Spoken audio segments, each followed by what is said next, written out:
Magandang hapon mga kasangkay.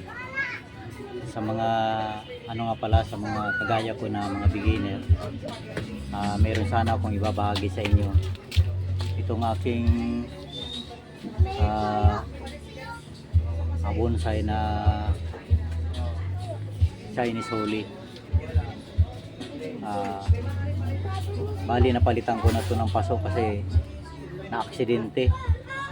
Nasagi ng pusa yung paso, nahulog, nabasag yung paso. Nangyari, pinalitan ko ng siya ng mas maliit, yung tinatawag na ceramic pots. Para sa akin, hindi naman siguro nangangailangan na ito ng ng malaking lagayan o maraming lupa, pagkat yung mga halaman naman o yung mga kahoy ay hindi sila kumakain ng lupa. Kung hindi ang kinakain nila yung mga nutrients na nakukuha sa lupa.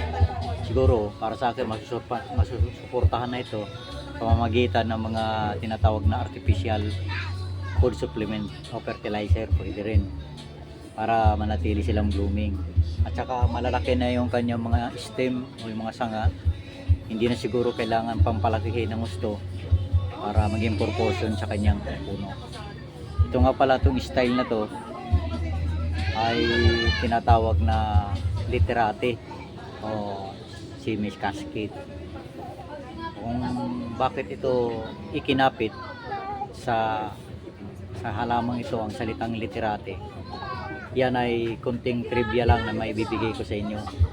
Ang literate kasi na tawag ay isang nakuha yan, hango yan sa isang samahan na nung unang panahon na mga beginner din na magbubonsai, ng mga estudyante, meron silang pangkatin kung tawagin nila ay literate. Bakit naman nasabing literate? Kasi yung mga tao noon na kasama o kalahok sa pangkat na yun ay mga payat, para silang mga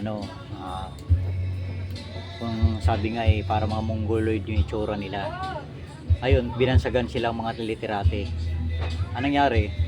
Minsan sila bonsai hunting sa isang talampas o bangin. Sa kasawiang palad, may nakita silang isang roon na bubonsayin sa talampas. Anong nangyari? Na-aksidente sila, nahulog sila. Kumbaga sa madaling salita, nawala sila. Ngayon yung yung kanilang grupo ay ikinapit dun sa mga nakukuhang kahoy na kagaya nito, mga Siamese cascade. Ikinapit silang, bilang tinawag silang literate. Kaya nagkaroon sila ng tinatawag na history o literate. Ayan.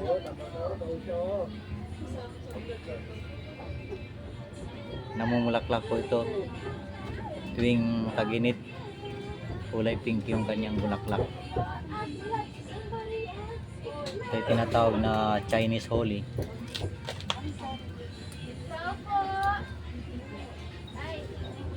Bali bago na yung paso nito kasi na-aksidente, na-disgrasya.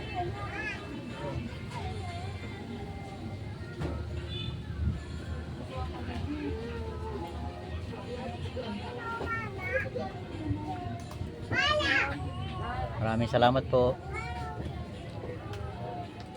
Magandang araw.